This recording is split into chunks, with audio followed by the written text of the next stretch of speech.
Vamos a hacer una serie cortica de un texto que seguramente usted leyó hoy. Si usted tiene el plan de lectura, si ya está siguiendo el plan de lectura que llevamos aquí en la congregación, el plan de lectura diario, seguramente ese texto lo leyó hoy. Entonces, y de uno de esos pasajes vamos a hacer una pequeña serie de enseñanzas que empezamos hoy, los próximos miércoles, y vamos a hablar de las fiestas solemnes del Señor. Las fiestas solemnes del Señor. Así que, ¿en qué capítulo vamos a mirar? No, aquí los que están haciendo la lectura no vienen los miércoles, definitivamente. Así que si usted ahí en casa está haciendo la lectura, ponga ahí en el chat para que... Levíticos 23. Levítico 23. ¿Listos? Levítico 23. Y bueno, el capítulo 23 se ocupa precisamente de todo ese resumen de las fiestas, las distintas fiestas, pero vamos a irlas viendo a lo largo de estos próximos miércoles, tratando de capitalizar algunos elementos que tienen que ver con nosotros. Llama la atención cuando uno, y esto lo he mencionado en otras ocasiones, uno lee el Antiguo Testamento y el Señor es un Dios muy fiestero, ¿no? Al Señor le fascinaban las fiestas y las fiestas largas. Las fiestas en Israel eran fiestas largas, algunas de una semana. Bueno, más adelante se va a dar cuenta que hay una incluso mucho más larga. Entonces, pero vamos a mirar el encabezado de este texto y luego estaremos, repito, los próximos miércoles intentando ampliar un poquito más nuestra comprensión acerca de esto. Capítulo 23 de Levítico. Los primeros 3 versículos dice: habló Jehová a Moisés diciendo, habla a los hijos de Israel y diles, las fiestas solemnes de Jehová, las cuales proclamaréis como santas convocaciones, serán estas. 2 puntos. 6 días se trabajará, mas el 7º día será de reposo, santa convocación.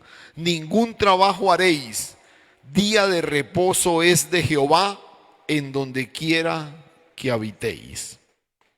Luego sigue, y usted nota, y si fue curioso en la lectura hoy, se dará cuenta que uno identifica cada fiesta porque cada vez que el texto va a hablar de ellas está precedido por la declaración, estas son las fiestas solemnes de Jehová, ¿no? Las cuales diréis, y bueno, y comienza otra vez a mencionarla, a describirla, ¿no? Y la primera fiesta que menciona, es una fiesta semanal, el 7º día, el día de reposo, ¿sí? Y bueno, antes de entrar en algunos detalles de lo que él menciona aquí, bueno, la siguiente fiesta es la Pascua, menciona también la fiesta de los tabernáculos, luego el día de la expiación, luego la fiesta de las semanas, y bueno, comienza a mencionarlas todas. Hay 3 grandes fiestas que se destacan en Israel, que es la Pascua, que es los tabernáculos y que es el día de la expiación. Pero esta fiesta, la primera que menciona, es casi tan importante como estas otras, porque estas otras son anuales, pero esta es semanal,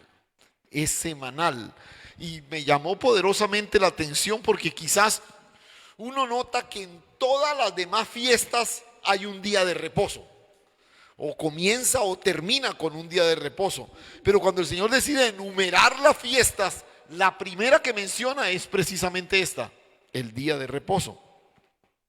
Ahora, El libro de Levítico es el tercer libro del Pentateuco y es un libro de esos como un poquito pesadito de leer. No es un libro tan agradable que uno diga, uy, uno se sienta y disfruta las historias y todo esto.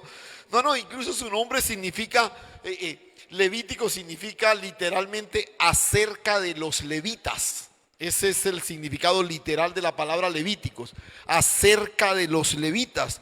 ¿Y qué es Levítico? Una colección de instrucciones ceremoniales y una cantidad de cosas morales acerca del sacerdocio arónico. Entonces comienza a dar instrucciones, cómo se hacían los sacrificios, las ofrendas, incluso algunos detalles que uno dice, pero que el incienso, que llevaba el incienso, cómo se preparaba. Entonces uno comienza a leer Levítico y uno dice, que las vestiduras, que cómo debían ir, que cómo debía vestirse el sacerdote, que primero se debía poner esto. Y uno dice, pero entonces el libro, repito, termina siendo un libro como, pero todos coinciden que el tema central de Levítico, ¿cuál es?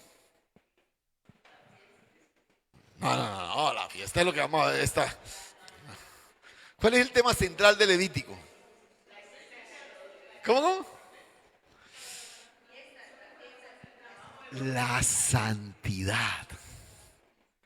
La santidad. Yo no sé cómo vamos a hacer el próximo en vivo con Levítico y números, entonces, bueno, ya les respondí una pregunta ahí que no, para que no la hagan, ¿cierto? El tema central es la santidad. Santos seréis porque Jehová vuestro Dios es santo, santo, ¿cierto? Entonces, todos esos sacrificios, todas esas leyes, todas esas ceremonias, aún las fiestas mismas, ¿no? Escuche esto, es parte de la provisión de Dios para que el pecador pueda tener acceso a Él.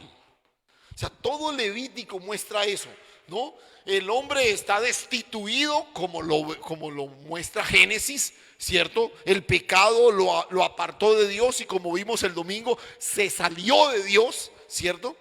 Entonces, Éxodo nos da el llamado a la libertad y la ley de Dios, pero Levítico nos muestra todo digamos, el diseño de Dios para que el hombre haciendo esto, cumpliendo esto, participando de este ritual y todo lo demás, pudiera acercarse a Dios, pudiera acercarse a Dios. Ahora, ¿dónde está el valor, la riqueza de esas menciones como a veces como tan específicas, un poquito medio aburridoras y todo eso? Es la cantidad de tipos de símbolos cuya aplicación espiritual se refleja luego en Cristo y todo el Nuevo Testamento. Entonces nota, aquí se debía hacer el holocausto, que la ofrenda del todo quemada, que no sé qué, que esto, que este ritual, que estas vestiduras, que estas fiestas, que no sé qué. Todo ese tipo de esfuerzos que el hombre debía hacer para intentar acercarse a Dios son símbolo de una frustración en el hombre de finalmente no poder hacerlo. Y el Nuevo Testamento viene y dice, todo ese esfuerzo es cumplido en Cristo Jesús. El hombre no puede hacerlo, Cristo lo hace para que ahora tengamos acceso a Él. Entonces, todas esas enseñanzas espirituales tienen esa importancia especial. Tipifican, apuntan, señalan. Cuando Levítico habla del sacrificio, ¿no? De la forma como debía presentarse, nos está apuntando al sacrificio perfecto que es Cristo Jesús. Cuando Levítico habla de la pureza, de la santidad, de todo lo que se debería guardar, está apuntando al puro, al santo, al justo, que es Cristo Jesús. Entonces, ahí la importancia de este libro. Y un ejercicio bien interesante que si algún día tiene un ratico así y quisiera hacer un estudio interesante, lea Levíticos y Hebreos. Porque Hebreos es el mejor comentario de Levíticos. Usted lee Levíticos y luego va y lee Hebreos y se da cuenta que, claro, aquí está mencionando eso. Entonces, pues, repito, algún día de esos que, un festivo que de pronto ya se haya visto todas esas series de Netflix que se pone a ver y eso, diga, voy a cambiar la rutina hoy, Lea Levítico y luego tome a Hebreos y mire el comentario tan espectacular que el escritor de Hebreos parece que hiciera intencionalmente del libro de Levítico. Entonces, en este texto, el capítulo 23, hay un llamado de Dios a su pueblo a celebrar fiestas. Y dice, vea, estas serán las fiestas establecidas para Israel. Como cuando usted coge el calendario antes de empezar el año, ¿no? Y usted dice, ¿y dónde cae? ¿Cuáles serán las fiestas de este año? Y para uno marcar ahí, ¿cierto? Para organizar cuándo se va de paseo, cuándo esto. ¿Qué tal Semana Santa cuándo cae, no? Y no es porque usted quiera venir a la iglesia ese día, sino pensando a ver cuándo sale. Y uno mira ahí en el calendario cuáles serán las fiestas. Esto es lo que el Señor le está diciendo al pueblo. Vea, estas son las fiestas establecidas para Israel. Pilas, ¿no? Entonces, pero llama la atención algo, o por lo menos en la traducción nuestra, la que leemos nosotros aquí en casa, los que somos devotos de la Reina Valera, ¿cierto? El texto habla de fiestas solemnes. Y me llamó la atención esa expresión. Me puse a mirar un poquito el texto en el original. Y lo que la Reina Valera traduce, fiestas solemnes, es una sola palabra. Es una sola palabra. Que en otras versiones, por ejemplo, hablan de santas convocaciones, ¿no? Y la idea es que hay un tiempo especial. Un espacio en el tiempo. La palabra realmente significa un espacio en el tiempo dedicado a, ¿cierto? Ese es el significado de eso que la Biblia nuestra traduce como fiestas solemnes, ¿no?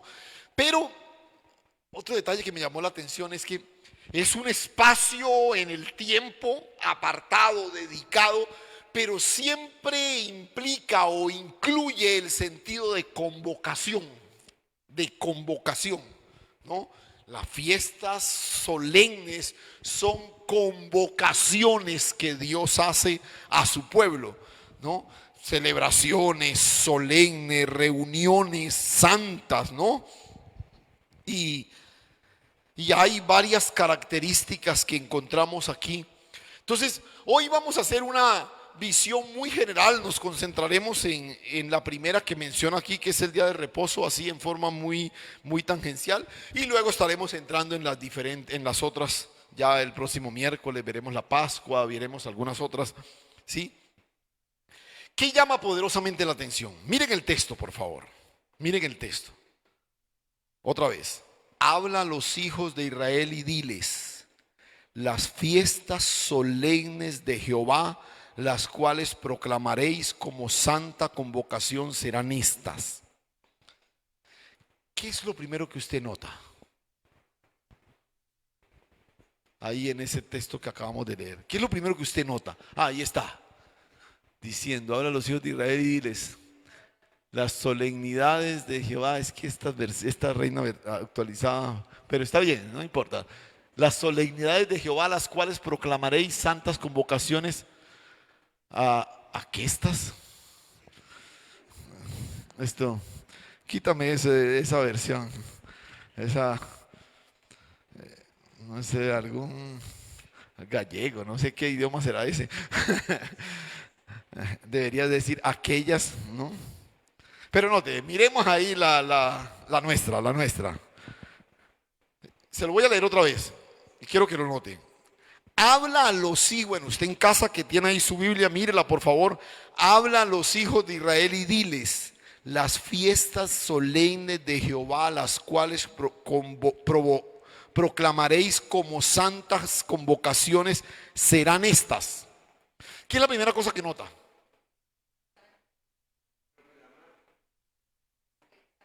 Antes.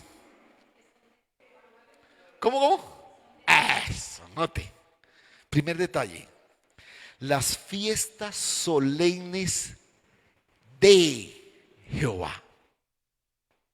El primer detalle que el texto muestra es que eran de Dios, eran dedicadas a Dios. Si bien es cierto, era el llamado al pueblo a que agradeciera, a que celebrara ¿qué? ¿Qué iba a celebrar el pueblo ese día? ¿Qué iba? ¿Cómo? Las fiestas del Señor.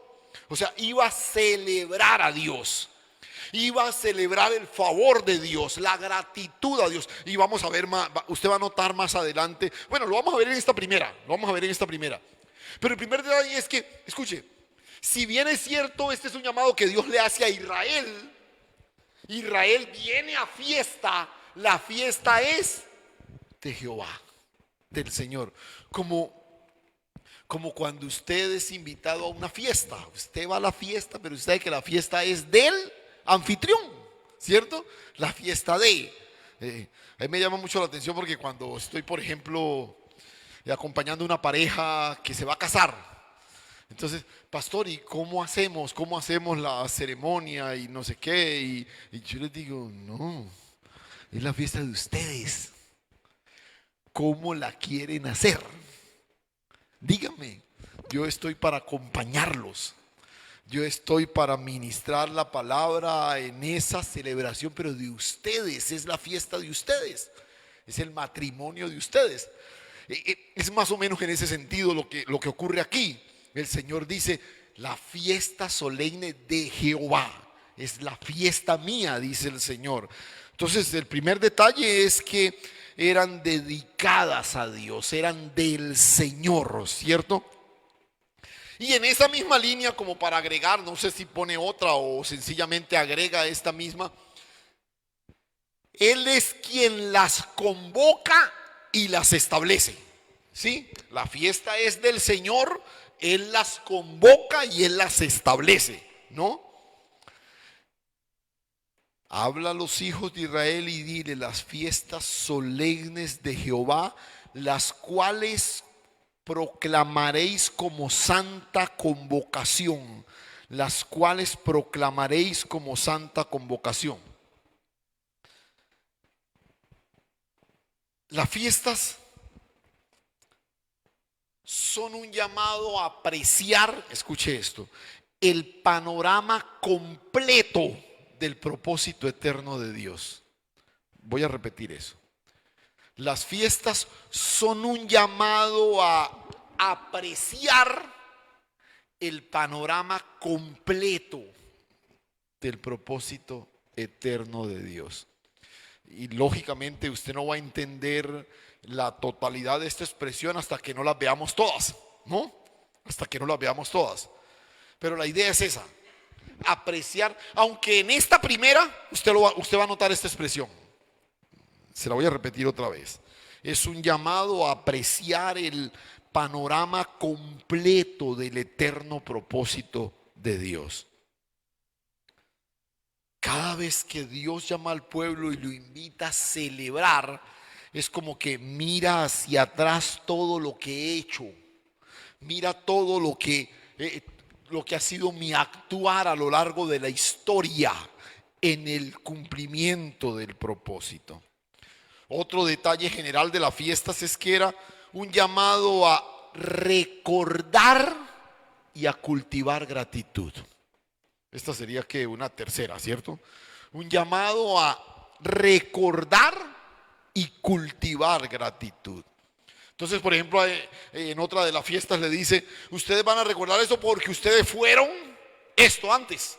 entonces por eso van a celebrar tal cosa. Ustedes van a, y van a darle gracias a Dios, y cuando construyan esto, y cuando hagan esto, y cuando coman esto, van a recordar lo que Dios hizo. Entonces siempre hay un recordatorio y un cultivo se cultiva la gratitud. Pero un último detalle general, ¿cierto? Es que siempre es un llamado a congregarse. No sé si lo nota. Siempre es un llamado a congregarse. La fiesta tiene un sentido de convocación. Incluso se va a sorprender que más adelante en una de las fiestas dice que el que no participe,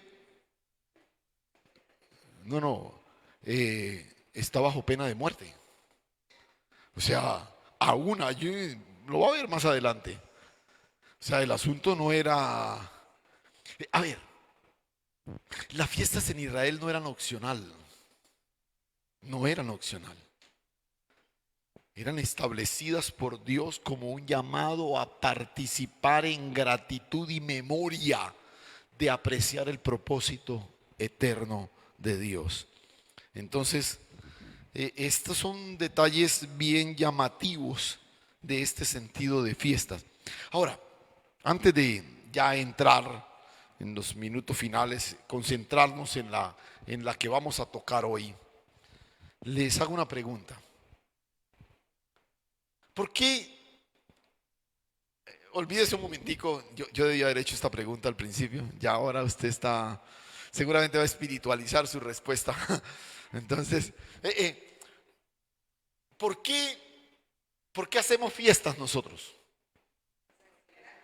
Celebrar, por ejemplo, un cumpleaños. O sea, cuando uno celebra un cumpleaños, ¿qué está celebrando? Porque a estas alturas ya uno como que uno sí, bueno, cumpleaños, bueno, celebrar, listo. ¿Por qué otra cosa hacemos fiestas?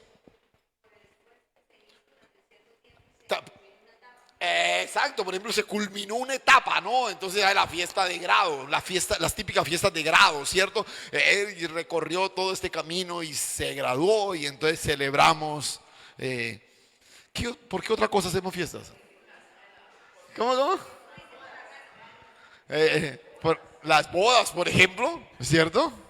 Eso se celebra el día de la boda, ya después quién sabe, pero se celebra, ¿cierto?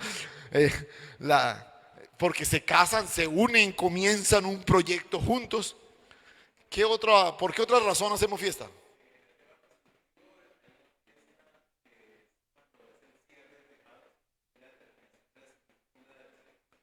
Bueno, muy parecido en el sentido de los grados, ¿no? Solo que esta es otra disciplina. Entonces, bueno, para los que seguramente no escucharon allá, Edwin nos estaba ilustrando un poquito en la industria de la construcción, cuando se cierran ciertos procesos, se concluye todo el elemento estructural, ¿sí? De un proyecto, se celebra, se hace fiesta, como que se logró, se alcanzó aquello que se planeó con tanta anticipación y se trabajó con tanto esfuerzo. Entonces, nota, logros momentáneos, logros largos, uno celebra. La idea de la fiesta tiene que ver con eso. A ver, uno casi no celebra, por ejemplo, momentos dolorosos. Lo recuerda, pero no lo celebra. O sea, no hay fiesta, por ejemplo. Usted va a notar que en la fiesta se celebran momentos que a veces no son como tan especiales. Por ejemplo, uno recuerda el fallecimiento de un familiar, pero no celebra el fallecimiento de un familiar. Pero qué curioso, qué curioso. Cuando usted mira la instrucción de la cena del Señor, ¿qué es lo que el apóstol Pablo nos instruye que celebremos? La muerte del Señor. Y yo les confieso, muchos años atrás cuando yo leía ese texto, yo decía, esto tiene que estar mal redactado. y lo leía en otras versiones a ver si de pronto era pero no, el sentido es ese. Y, y- y- y de pronto vamos a hacer una serie de algo en torno a eso, porque hay o sea, es intencional la mención de Pablo en ese texto de celebrar la muerte del Señor. Por eso él, por ejemplo, en Gálatas dice que yo no me glorío de nada, sino de qué, de la cruz de Cristo. O sea, gloriarse de la cruz. Por eso nos llama a celebrar la muerte. Pero vuelvo y repito, nosotros recordamos la muerte de alguien, pues no celebramos la muerte de alguien, ¿cierto? Eh, bueno, no sé si hay alguna viuda que celebre alguna de esas cosas, alguien viudo, no sé. Pero bueno, siga, eso ya es otra cuenta. Entonces, la primera fiesta que menciona aquí es el día de reposo. Y la mención que hace en versículo 3, versículo 3, 6 días trabajarás, mas el séptimo día será de reposo. Santa convocación, ningún trabajo haréis. Día de reposo es de Jehová, en donde quiera que habitéis. Note que casi todas las cosas que dijimos de las generalidades de la fiesta se cumplen en esta. Ahí el sentido de convocación es del Señor, Él es quien la establece. Y yo les decía, es una invitación a apreciar el panorama completo del propósito eterno de Dios. Y ya les voy a mencionar por qué. ¿Qué sabemos del día de reposo? Además de esta mención que esta mención e inclusión es incluido en la lista de las grandes fiestas en Israel. ¿Qué sabemos del día de reposo? A ver, no se hacía nada, no se trabajaba, no se cocinaba ya. Pues, sí, Moncho, la indirecta, a ver si la coge para que no, no se cocinaba. ¿Qué más? ¿Qué más? Un hermano que diga algo. No se hacían negocios, no sé.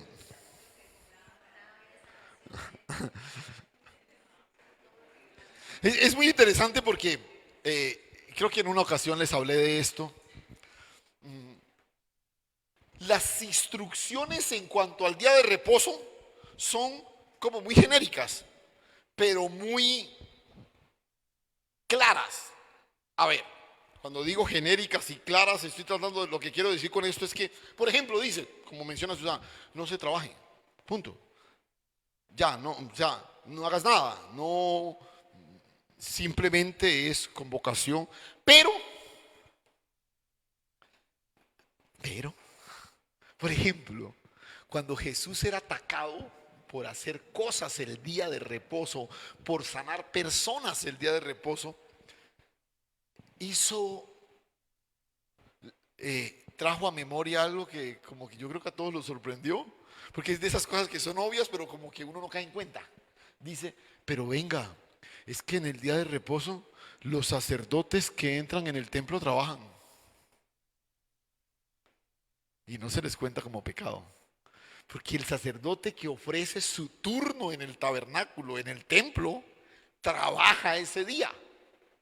Y tiene que recoger las ofrendas y llevarlas y no sé qué, y ir y todo. El sacerdote está trabajando el día de reposo. Y yo creo que los religiosos cuando, oiga, sí, oye, no. Y entonces, porque esta fue una de las grandes acusaciones que le hicieron a Jesús a lo largo de todo su ministerio. Venga, pero usted, ¿por qué no sana a la gente? Tiene 6 días, ¿por qué escoge el día de reposo para sanarlas? ¿Por qué no lo sana en otro, cierto? Hay 6 días para sanar gente, ¿por qué lo tiene que hacer el día de reposo? Y, pero llama la atención que el día de reposo es instituido desde el principio. Desde el principio. ¿Desde cuándo escuchamos hablar del día de reposo? Desde Génesis 2, en la creación. Desde Génesis 2, ahí mismo, ¿cierto? Luego es incluido en la ley moral y luego es incluido en el decálogo. O sea, en los 10 mandamientos está que guardes ese día para el Señor. O sea, venga, estamos hablando de un llamado que no se puede desestimar. No se puede sencillamente poner a un lado y decir, no, no, pero es que eso no tiene. Ahora, detalles, por ejemplo. Es el único día que tiene nombre en la semana judía. Los judíos, por ejemplo, dicen el día primero, el día segundo, el día tercero, el día cuarto, el día quinto, el día sexto y el sabbat. ¿Sí? Ese día tiene nombre. Es el único que tiene nombre. Los demás no tienen nombre. Ellos tienen nombre a los meses del año tienen nombre. Pero las semanas son llamadas, los días, perdón, de la semana son llamados por números. Solo hay un día que tiene nombre. Nosotros le tenemos nombres a todos: el lunes, el martes, el miércoles. Bueno, realmente no fuimos nosotros los que le pusimos el nombre, pero pues lo vemos ahora sí. Pero para los judíos, no, el día primero, día segundo, día tercero y el día séptimo. Y ese séptimo día tiene un nombre, el sábado. Entonces, era la fiesta más conocida porque se celebraba con mayor frecuencia. Es la única fiesta semanal. Nosotros tenemos una fiesta semanal también. Sí, el domingo, el primer día de la semana, ¿no? El primer día de la semana.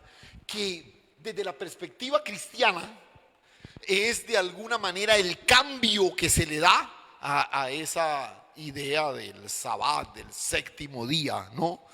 Y el cambio se da por razón del día de la resurrección del Señor, ¿no? Y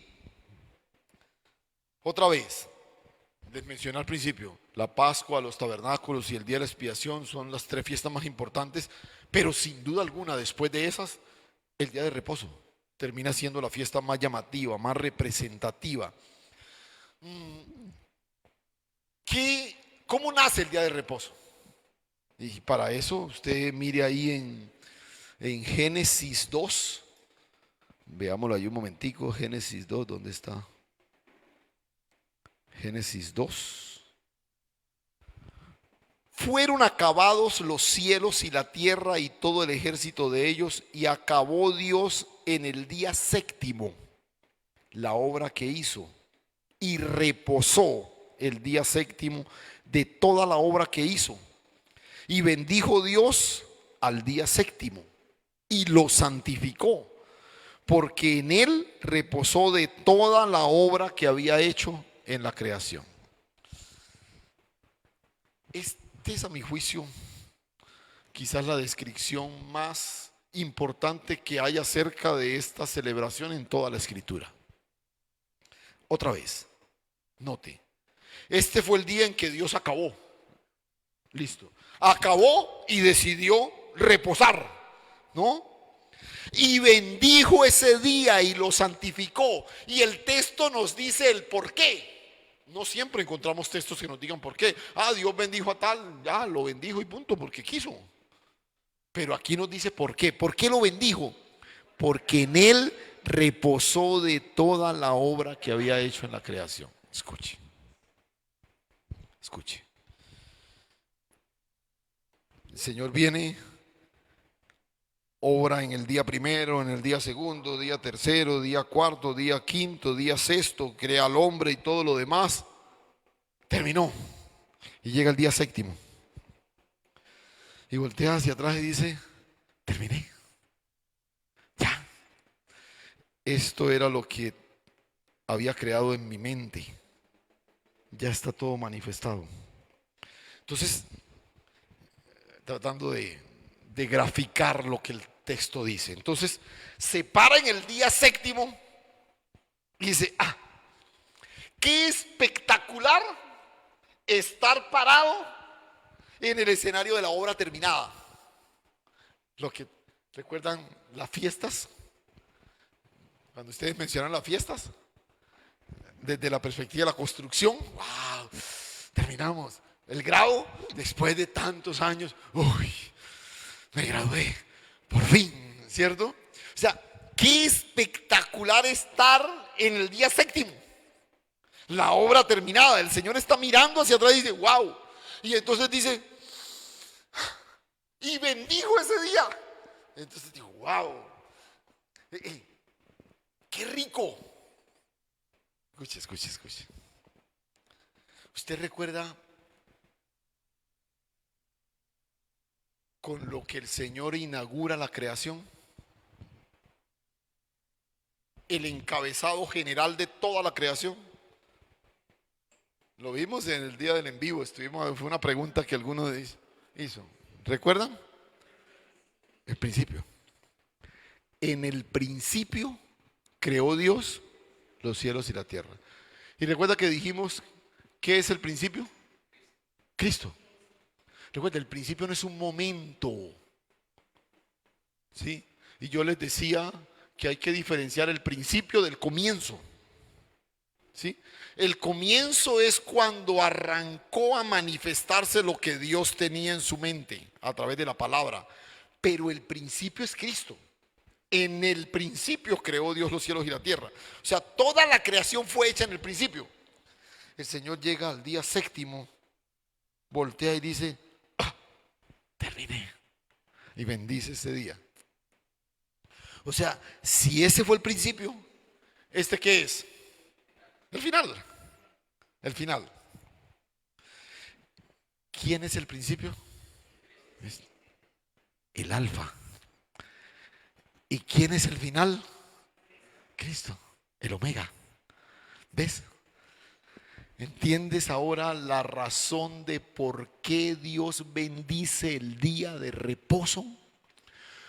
Porque toda la obra terminada que comenzó en el principio, ahora es culminada en el fin, en el omega, que es Cristo. Cristo. ¿Sí ves?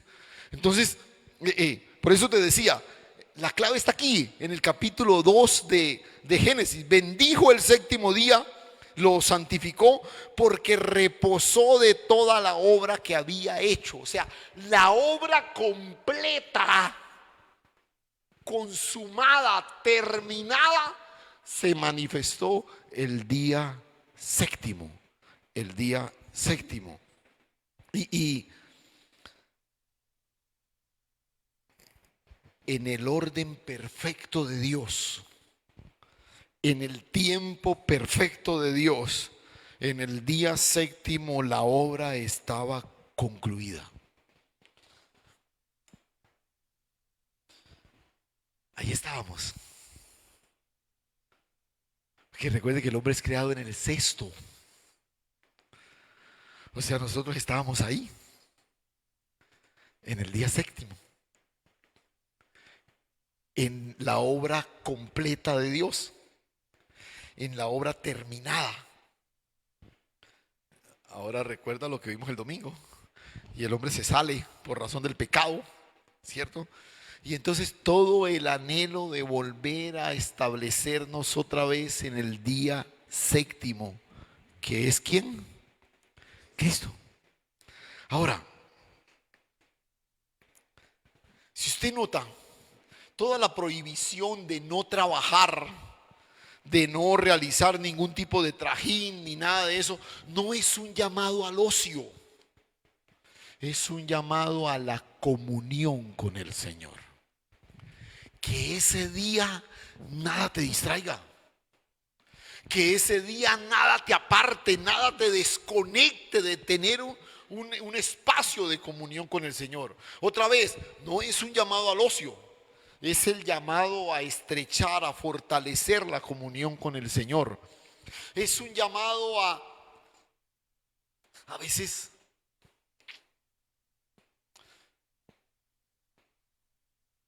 yo quisiera que muchos empresarios cristianos lo entendieran. Es un llamado a atreverse a depender de Dios. Cuando ellos salían a recoger el maná todos los días, una vez el sol salía, el maná se derretía. Y el que tenían en casa les duraba un día. Es más, si dejaban algo para el día siguiente, el texto dice que se llenaba de gusanos. Pero el sexto día, ese maná se preservaba. El sexto día recogían la doble porción, pero milagrosamente no se dañaba. Y lo disfrutaban el día séptimo como recién recogido. Porque Dios le estaba diciendo a su pueblo: yo soy Jehová tu Dios, quien te sostiene. Hónrame, hónrame con esta fiesta. Escúchame, por favor, tú que estás aquí, tú que estás en casa. Celebrar cada semana un día para el Señor es, escúchame esto, es ejercitarnos en forma práctica en nuestra dependencia de la gracia y el favor de Dios. En forma práctica, en forma práctica. No, sí, yo no, yo.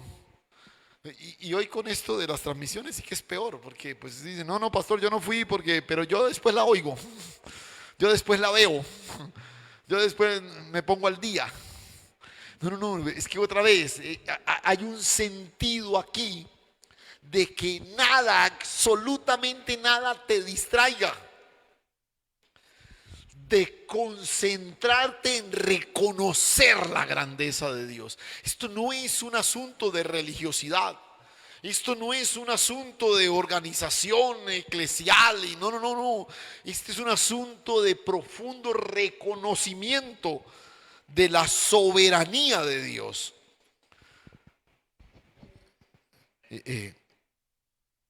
Y nota, cuando uno va al Nuevo Testamento, el carácter ceremonial se cambia, pero la naturaleza espiritual no.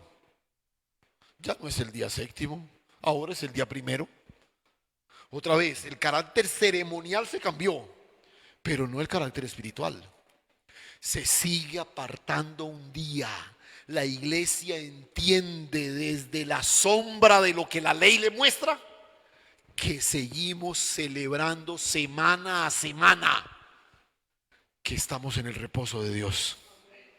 Es el día de reposo. Y ese es el mensaje del escritor de Hebreos. Es el capítulo 3 y 4 de Hebreos. Ese es el mensaje del escritor de Hebreos. Estamos en el reposo de Dios. Estamos en el reposo de Dios. ¿Por qué? Porque cuando usted es alcanzado por la gracia y sacado de la potestad de las tinieblas, es puesto en el Hijo, el Omega, el de la obra perfecta, terminada. Usted fue puesto ahí. Cuando usted y yo nacemos de nuevo, fuimos retornados al reposo de Dios, al séptimo día. Ahí, al descanso de Dios, a la provisión de Dios. Y este es, otra vez, para nosotros las fiestas son opcionales. O sea, uno le invitan a una fiesta y uno dice, no, pues depende si voy, si va a ser chévere, si tengo como para el regalo, si no, hay tantas variables hoy. No, escúchame. Estas no son llamados opcionales. Este es un llamado a la obediencia, a la obediencia. Y mira, solamente quiero leer un texto y con eso terminamos para orar. Allá en Mateo hay múltiples ejemplos como estos, pero escogí solo uno para cerrar la reflexión esta noche. En Mateo 12 dice: en aquel tiempo iba Jesús por los sembrados en un día de reposo, y sus discípulos tuvieron hambre y comenzaron a arrancar espigas y comer. Viéndolos, los fariseos le dijeron: he aquí que tus discípulos hacen lo que no es lícito hacer en el día de reposo. Pero él les dijo: ¿no habéis leído lo que hizo David cuando él y los que con él estaban tuvieron hambre? ¿Cómo entró en la casa de Dios y comió los panes de la proposición? No les era lícito comer ni a él ni a los que con él estaban, sino solamente a los sacerdotes. No ¿O no habéis leído en la ley cómo en el día de reposo los sacerdotes en el templo profanan el día de reposo y son sin culpa? O sea, ellos trabajan el día de reposo, lo que les decía hace un momento. Pues os digo que uno mayor que el templo está aquí. Y si supieseis qué significa misericordia quiero y no sacrificio, no condenaríais a los inocentes, porque el Hijo del Hombre es Señor del día de reposo. Nota, por eso les decía hace un momento, todo ese carácter ceremonial que tenía esta fiesta fue abolido. ¿Por qué? Porque otra vez, porque eso era sombra de una realidad que no se había manifestado. ¿Qué era lo que escondía la celebración ritual del día de reposo? Lo que estaba escondiendo era el verdadero reposo del creyente, que es ¿quién? Cristo. Ahora que la realidad se ha manifestado, los detalles ceremoniales no importan, pero la verdad espiritual debe ser abrazada con obediencia y pasión. Estamos en Cristo y estamos llamados a celebrar la suficiencia de Cristo, celebrando semanalmente esta fiesta, apartándonos para Él, desconectándonos de toda actividad. Es el llamado a reposar, es el llamado a descansar, es el llamado a entender que nuestro esfuerzo nunca podrá validar todo aquello que Dios en su gracia ya ha hecho. Nunca podrá cambiar, nunca podrá desplazar lo que Dios por su gracia ya ha hecho. El Señor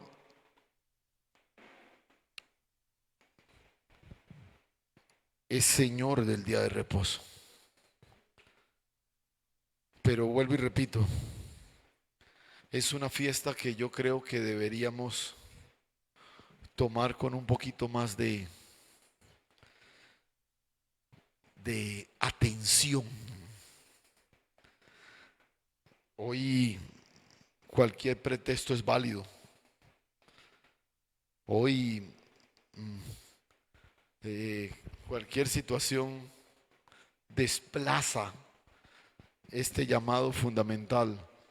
Y es muy interesante. Quizás en la observación teológica algunas de las otras fiestas son más importantes. Pero cuando Dios decidió hablar de las fiestas solemnes, comenzó por esta, la que tú celebras cada semana, entendiendo que tu enfoque, que tu vida, que el propósito eterno manifestado en ti solo tiene sentido cuando estás conectado con Él. Padre, gracias, Señor. Gracias. Celebramos tu amor, tu misericordia, tu favor. Y de todo corazón, Señor, quizás algunos al observar esto, espero que por la obra del Espíritu podamos entender la naturaleza espiritual de este llamado. Quizás algunos podrán interpretarlo como el llamado de un pastor a que la gente vuelva al lugar de congregación. Danos el entendimiento, Señor, para poder capturar el verdadero sentido que una instrucción como esta tiene, Señor. Sí, Dios nos invita a trabajar y quizás el trabajo ocupa gran parte del horizonte de nuestra atención a lo largo de toda la semana. Y sacamos tiempo para Dios y leemos su palabra y oramos. Pero hay un día en el que tú quieres que celebremos que hacemos parte de una obra que ya está completa en Cristo, que ya fue perfeccionada en Cristo, y que descansemos en la suficiencia de su gracia. Ayúdanos, Señor, a atender la instrucción y a vivir y disfrutar de la bendición del día de reposo, el escenario en el que fuimos puestos, Cristo Jesús, aquel que completó, consumó el propósito eterno de Dios. A ti la gloria y toda la honra en Cristo Jesús. Gracias, Señor, llévanos en paz, en bendición, y que podamos seguir reflexionando, Señor, en este llamado que nos haces a través de tu palabra. A ti la gloria, Señor. Amén y amén.